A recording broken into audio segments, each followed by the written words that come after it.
अस्सलाम वालेकुम दोस्तों। मैं उम्मीद करता हूँ आप लोग सब खैरियत से होंगे। अच्छा, आज की वीडियो जो मैं बनाने जा रहा हूँ उसके अंदर हम ये सीखेंगे कि कैसे हम अपनी इमेज का बैकग्राउंड एडोब फोटोशॉप के अंदर चेंज कर सकते हैं। तो वीडियो शुरू करने से पहले एक रिक्वेस्ट करते चलूँ कि अगर आप चैनल पर न्यू हैं तो काइंडली चैनल को सब्सक्राइब कर लें और बेल आइकन को भी अनेबल कर दें, ताकि जैसे ही मैं न्यू वीडियो अपलोड करूँ तो उसका नोटिफिकेशन आपको रिसीव हो जाए। तो बिस्मिल्लाह करते हैं। मेरे पास एक इमेज मौजूद है, एक खूबसूरत से कीबोर्ड की, और इसका हमने बैकग्राउंड जो है वो कलर चेंज करना है।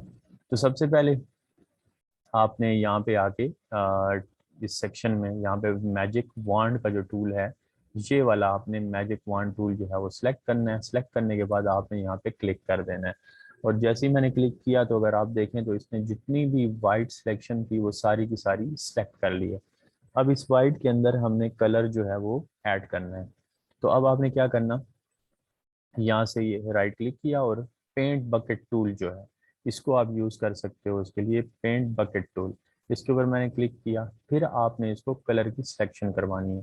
तो ये जैसे देखें ये कलर की सिलेक्शन के लिए हमारे पास है। जहाँ पे मैं क्लिक करूँगा उस तरह का कलर जो है यहाँ पे शो होगा और वही इसके ऊपर यूज़ होगा। ये देखें, अब मैंने यहाँ पे कीबोर्ड के ऊपर क्लिक किया तो ये ब्लैक इसने सेलेक्ट किया। ये जो बटन के बिल्कुल करीब में ये रेड कलर आ रहा है, मैं इसको सेलेक्ट करके देखता हूँ, ये आ गया मेरे पास।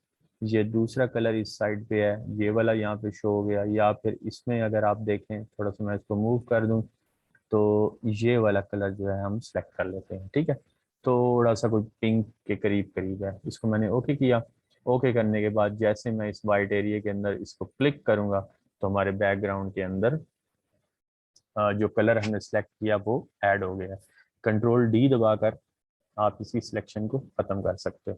ठीक है, और कंट्रोल प्लस से इसको आप जूम कर सकते हो। तो यानी आपको किसी किस्म का भी कोई बैकग्राउंड कलर जो है वो आपने चेंज करना है तो आप मैजिक वन टूल को यूज़ करके और उस एरिया की सिलेक्शन करें जिसमें आपने कलर को चेंज करना है। उसके बाद आपने आकर पेंट बकेट टूल जो है इसको सिलेक्ट किया, फिर आपने कलर की सिलेक्शन करवानी है। सिलेक्शन करवाने के बाद आपने सिंपल यहाँ पे क्लिक किया और क्लिक करने के बाद आपके पास ये अपडेट हो गया। और अगर आपने इसको सेव करना है, कंट्रोल शिफ्ट और एस दबाएं, शॉर्टकट की है।